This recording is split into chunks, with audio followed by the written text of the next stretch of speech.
have and then we have anti-diarrheal drugs. We have anti-diarrheal drugs, right? ಅದು ಹಾಗೆ rest ಮಾಡ್ಬೋದು. Okay sir. ಅಂದರೆ like ನೀನು ಹಿಡ್ಕೊಂಡು ಕೂರದಲ್ಲೇ ಮಾಡ್ಬೋದು. ಸೊ ಪೆಪ್ಟಿಕಲ್ಚರ್ ಡಿಸೀಸ್ ಆಗಿದೆ ಕರೆಕ್ಟಾ? ಫಾರ್ಮಕಾಲಜಿ ಆಗಿದೆ.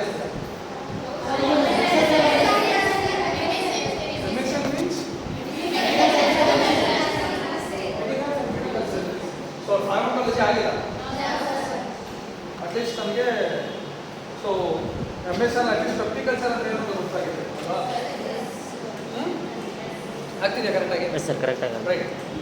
ಸೊ ಫಸ್ಟ್ ಪೆಪ್ಟಿಕಲ್ಚರ್ ಅಂದರೆ actually really all these 4 topics are important.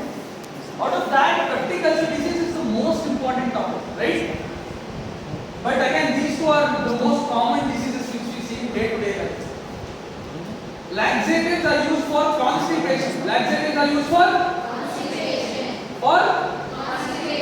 Constipation is also called as hard stools. It is also called as hard stools. And diarrhea, you people understand. What is diarrhea? What is the difference between diarrhea and dysentery?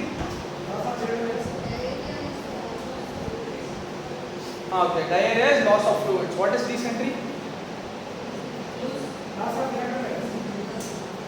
See, bloody diarrhea. What is it? Bloody diarrhea is equal to dysentery. Bloody diarrhea is equal to dysentery. So diarrhea is just water loss. Whereas bloody with blood is dysentery. So first you need to understand this, right? So we're going to be talking about all these 4. We have been allotted 2 hours of session for this. All the 4 topics. Let's see what and all we can do. So tell me about pepticulture. What are the points about pepticulture? Do you know? Okay, GI mucosa is damaged, right? Then it is damaged. Okay, then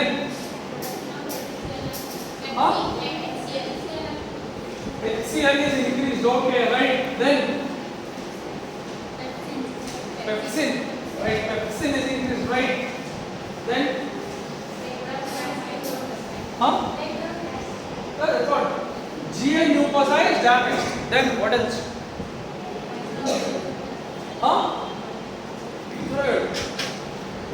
Tell it loudly. Microorganism. Any specific microorganism you know? H. pylori. You know what is the key form of H. pylori? Helicobacter pylori. Right. Then what else do we have? What else do you know about pepticulture disease? Acute and? Okay, that would be a very basic kind of classification, but whenever we call it as a pepticulture disease, we always think about it to be a chronic disease. We think about it to be a chronic disease. So you can still categorize it as acute and chronic, but I would still say it is a chronic. Okay, then what else do we say? Gastric? Yeah, actually we talk about, I am talking about pathology.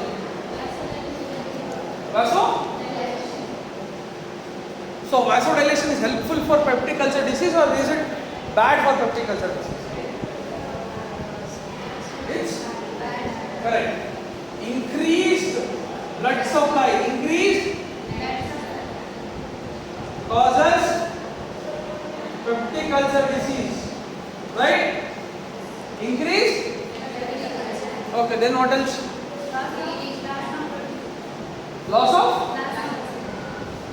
plasma proteins. You can say loss of proteins because the gastric mucosa is damaged because of the absorption is not happening. But per se you cannot say loss of plasma proteins. So yeah, loss of proteins you can say, or you can say defective absorption. You can say defective absorption, right? Okay, then what else do we say? That's all. Follow. Now that you have told all this, kudos to pathology of the disease. Now let's try to save this. Let's try to, save the person from peptic ulcer disease. You say GI mucosa is damaged, right?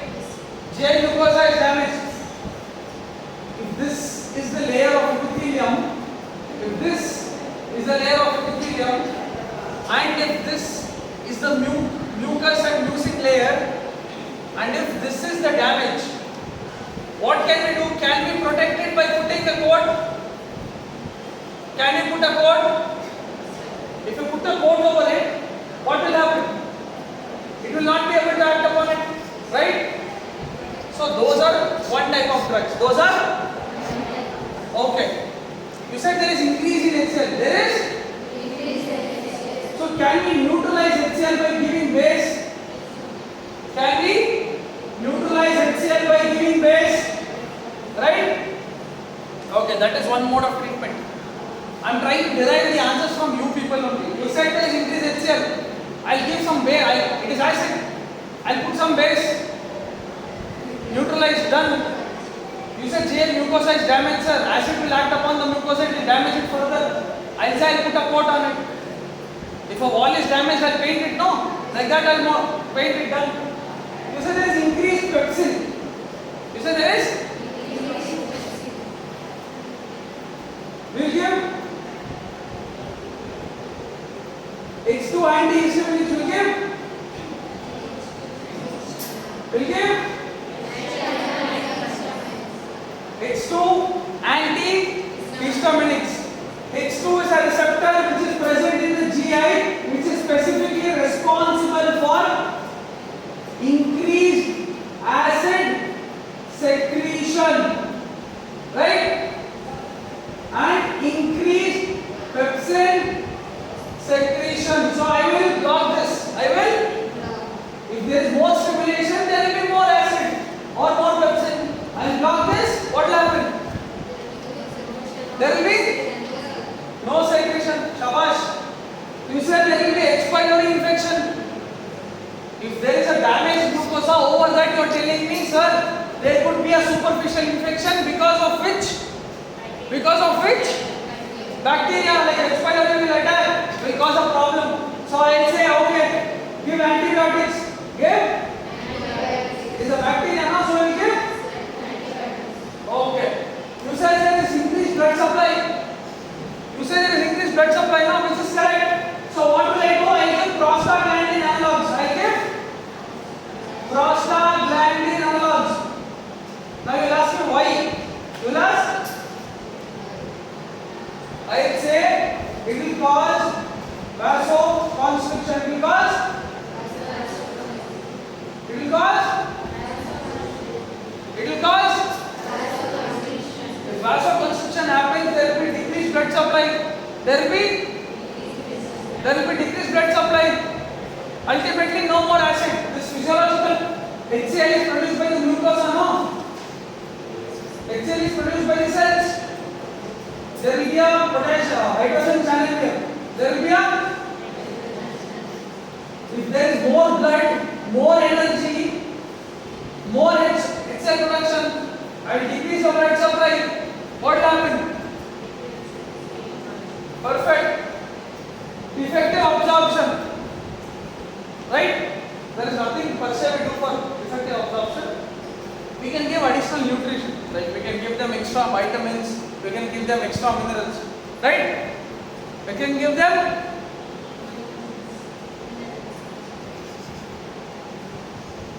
right? Okay, but now all this which I have told is correct.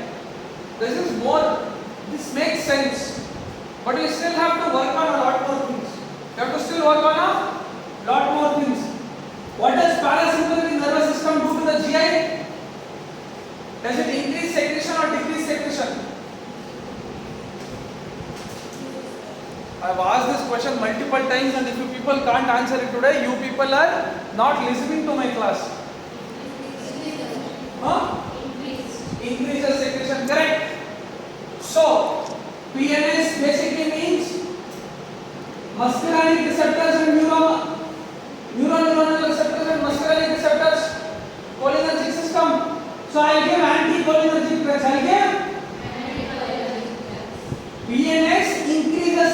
secretion, I will give opposite to it so that I can decrease the secretion. So I will give anticholinergic drugs. You give right. These drugs which you said, these HCl, where is that HCl? Neutralizing HCl. These drugs are called as antacids. They are called as antacids. Now you said, sir, I told you about this process of initial blood supply, hydrogen pump. Can you stop this hydrogen pump? If you switch off this hydrogen pump, HCl will decrease now. Blood is coming, energy is there, hydrogen is being pumped out. What if I switch off this hydrogen pump? Decrease acid now. So I give proton pump inhibitors. Correct? Correct? Oh. So are we done with it? Have we almost done everything? H2 receptors are taken care of, anticholinergic drugs are taken care of, proton pump inhibitors are taken care of, prostaglandin analogs are taken care of. We have acted upon the H. pylori to give antibiotics. We have decreased the HCl by neutralizing it by giving antacids. Right? Are we missing any drugs? Can we do something else?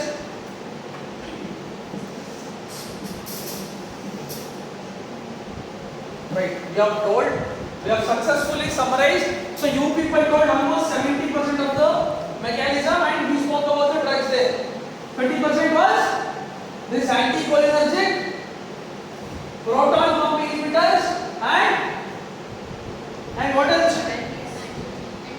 Antacids. Right? So you want me to share the classification of drugs, or is it like I want to? Shall I make you people write it? Huh? I'll share it. Okay.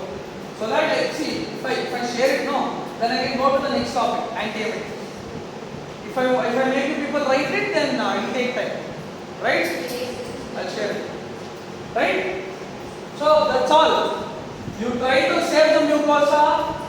You give again antacids. Right? You say you give ulcer protective drugs. Ulcer protective drugs like sucralfate. Right? In proton pump inhibitors, you have like omeprazole, pantoprazole 40 mg, right? Then for H. pylori drugs, you give drugs like clarithromycin, amoxicillin. Actually, you give clarithromycin, you give metronidazole. You give metronidazole, you also give perinidazole, right? Right? For antacids, you give Rantac, right? Rantacid. Pantop is proton pump inhibitor. Antacid is different. It neutralizes the acid. Acid आ गया है, हम बाहर से base डालते हैं ताकि neutralize हो जाए, right? Now these drugs, these ranitidine, which is nothing but Rantac, right? Ranitidine, I guess cimetidine is also there. These drugs have a problem of causing sterility. They'll cause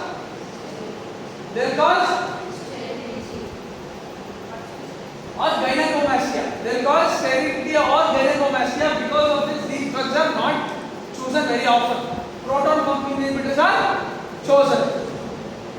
These antacids, again, almost all the GI drugs are almost given as tablets or syrups. They are given as these drugs, sucralfate and all these drugs are given as syrup. The ulcer protective coats, I told, they are given as syrups. They are given as syrups. Whereas these drugs, proton pump inhibitors, H. pylori drugs, and prostaglandin analogs, all these are given as tablets. They are given as that is your route of administration, right? So the problem with these antacid drugs is they will cause too much of basicity. They will cause, see, like there is an acid, you put a base, there should be neutralization. But if there is too much base, what will happen?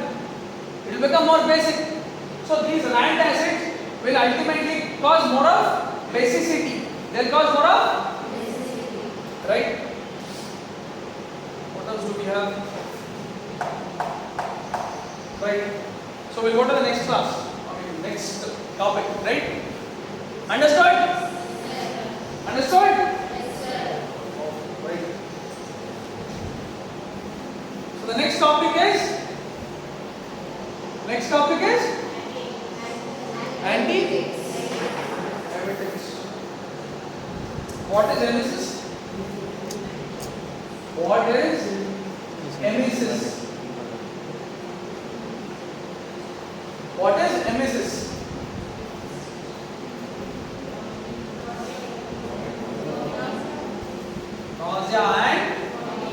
Nausea and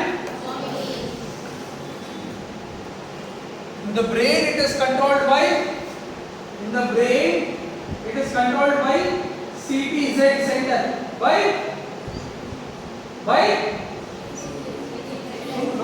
accept it. Come. CTZ center also called as vomiting center. Also called as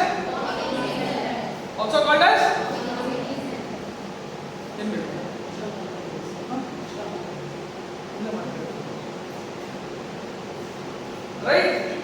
Vomiting center. Now, vomiting. So tell me about what and all do you know about vomiting? So CTZ is also called as vomiting center. Another important thing is there is something called as blood-brain barrier. There is something called as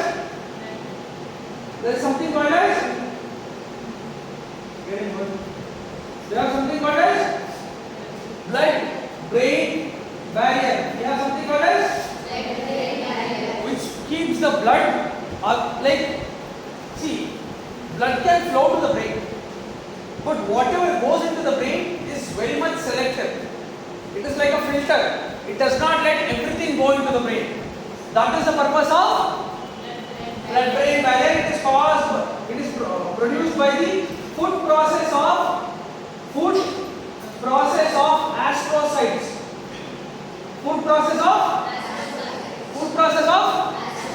So these astrocytes will, they'll produce this blood-brain barrier. It selectively lets blood and its contents go into the brain, right? On this there is a receptor called as NK receptor. If I am not wrong. NK receptor. What is it? NK receptor. If this NK receptor is stimulated, there will be vomiting.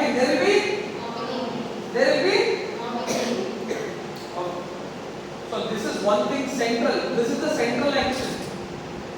Centrally you have the CTZ center. Centrally you have blood-brain barrier, right? So what else do you know about vomiting?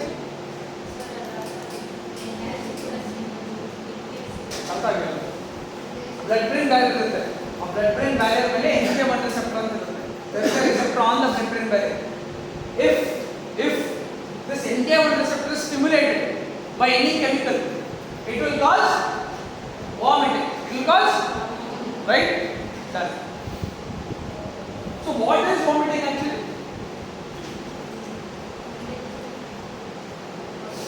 What is vomiting?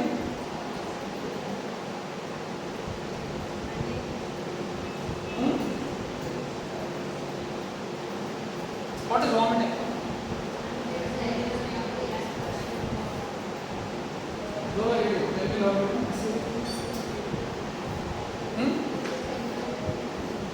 It's a involuntary activity, right? It's an involuntary activity. Then,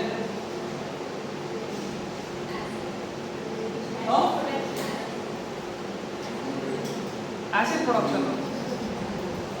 Vomiting or acid से क्या मतलब? हाँ? Okay, backflow. Okay, we can say backflow because we need it. That's what I'm saying. Okay, right. Then you say it is an involuntary action. You say it's a backflow. Then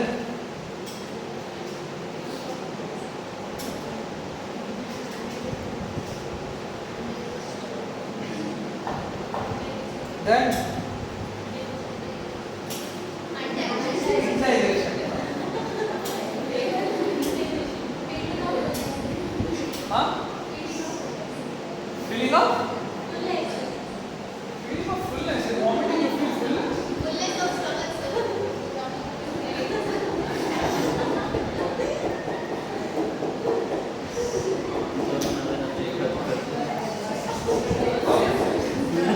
So you have involving reaction, there is back flow, there is feeling of fullness, and then what else do you have?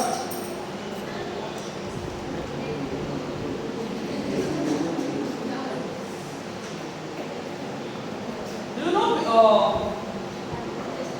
wait. There's another thing, listen. In this CTZ I told you.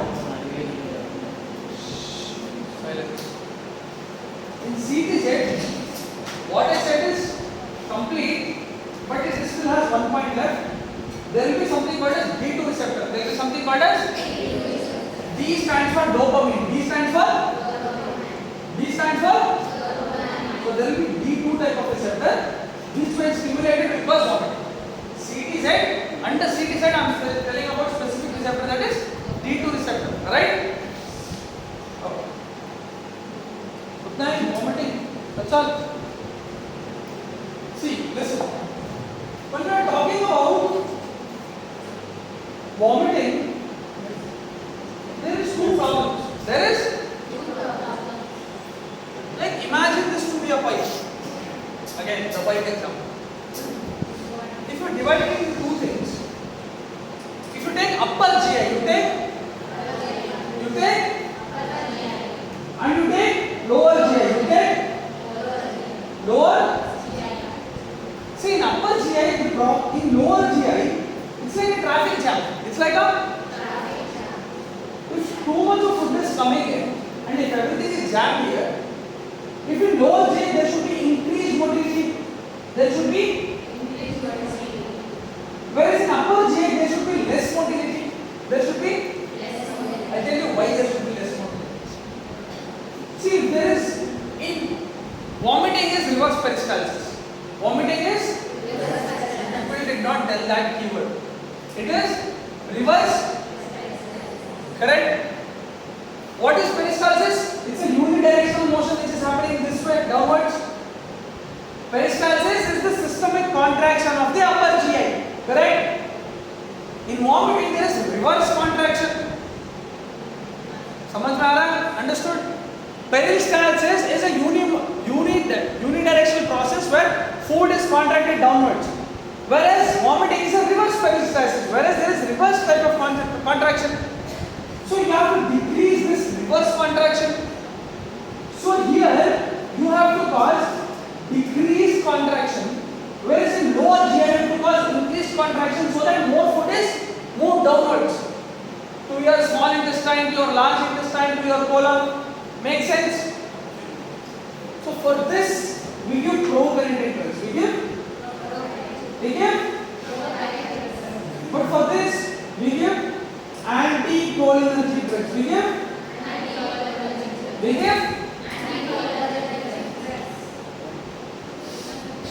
Huh? It's like a traffic jam. In a film theater there is an entry point, there is an exit point, right? If there is too many people here, there will be vomiting. Now either the entry should be decreased or the exit should be increased. Exit increase करने के लिए you give prokinetic drugs. Entry में reverse जाने से उल्टा करने के लिए you give simple. समझ में आया? Five का example. There is another important thing which you open up to remember. Let us see. Vomiting is again a conscious process. I told you this day before yesterday also. What was the other conscious process? In that, what were the drugs we gave? When we gave antitussives, what are the three drugs we gave? Opioids, non-opioids, and why did we give all this? To sedate the patient. So that we decrease the activity of the brain. Same funda यहाँ पर लगेगा. We give them H1 antihistamines. We give them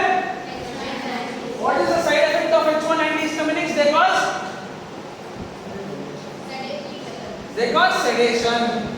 So when you give H1 antihistaminics, the person will be sedated. He will not do much of vomiting, right? So H1 antihistaminics will cause. They'll cause as side effect, right? I guess we have covered everything in antiemetic. We've told about anticholinergics. Why anticholinergics? Why anticholinergics? Decrease motility. Decrease? Why H1 antihistaminics? Sedation. Why D2 blockers? Why D2 blockers? CT set is less stimulated, less vomiting. Simple? Why? Okay. Listen. There is another, NK point. NK, why? So, NK antagonists, why are NK? I told you if this is stimulated, vomiting will happen. You will give, that's why antagonists. So, they will block it, right? Done. Okay. Just remember, there are other drugs called as 5-HT3 drugs. 5-HT3. In this you get ondansetron. We give. I'll send the screenshot of drugs. Just remember, ondansetron. Just try to understand the mechanism. Ondansetron, palonsetron. These drugs are 5-HT3 drugs. They are. So, in the stomach, you have 5-HT3 receptors. You have. In the stomach, there is other receptor called as H2. Remember H2 from acid. You gave anti-H2 drugs so that you can decrease the acid. Like that, you will have 5-HT3 receptors. You will have. You block this receptor, they will decrease vomiting. They will. Simple, right? Actually, the 5-HT3 receptors which we talk, more than periphery, they have central action. They have. How in CT site you have D2 receptors, you also have 5-HT3 receptors. You also have blocking the 5-HT3 receptor. What will happen? Vomiting will. So we will give 5-HT3 antagonists. We will give antagonists, right? And then we give additional drugs. In additional drugs you have dexamethasone, benzodiazepines. What does benzodiazepines do? Decrease the consciousness, correct? They calm your brain. Heard of benzodiazepines? They calm your brain, right? So benzodiazepines are given to calm your brain and they decrease the activity of the brain, right? Khatam, antiemetics. So what happened in antiemetics? What happened? Try to summarize it.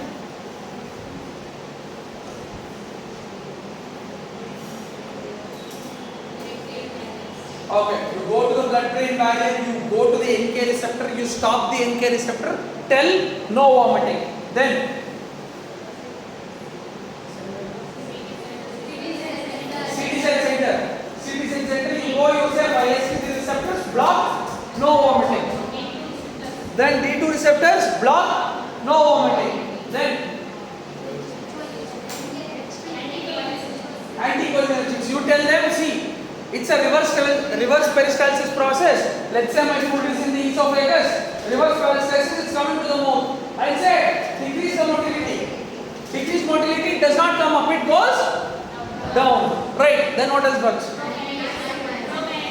Prokinetics. Go to the colon, go to the rectum, go to the large intestine. Increase contractility.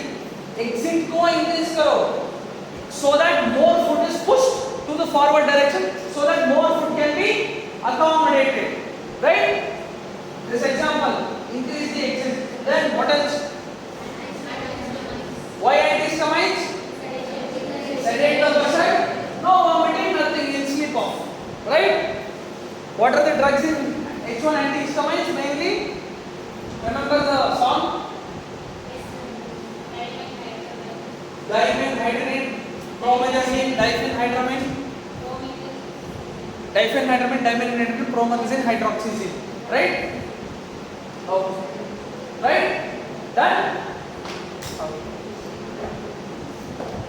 We have two more things. One is laxator and another is anti-diarrheal. Concept समझ में आया? So what I do? Okay. In this anticholinergics, again there will be what are the roots of all these drugs? So these are antiemeters. D2 blockers again. So 5-HT3 blockers you give through tablets.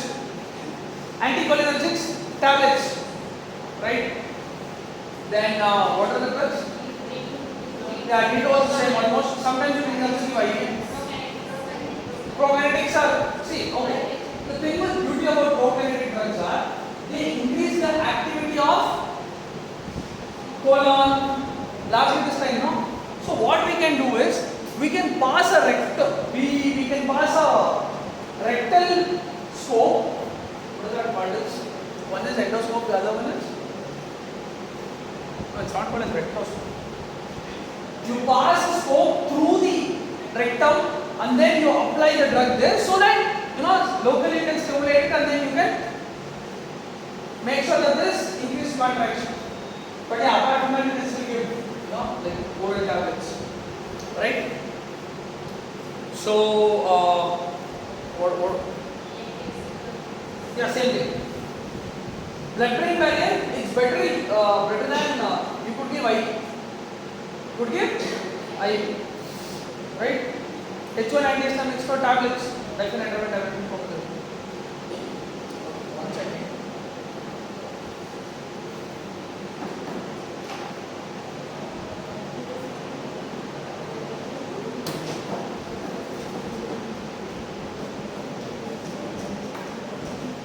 Right. So there are still two more topics. You want me to do it now only? Huh? Tomorrow? No, morning class. Very tired.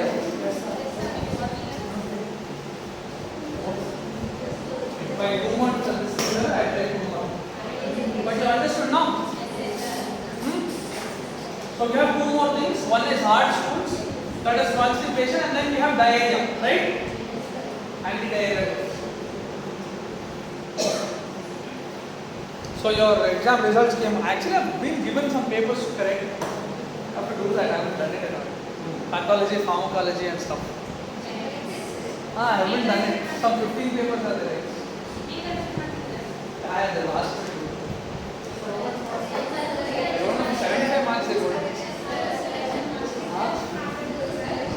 So I don't know. I didn't open the paper. That's the problem. I get it. The principal has corrected some 30 papers or something. She gave me the other 50. So like approximately 28. But yeah, she told me that.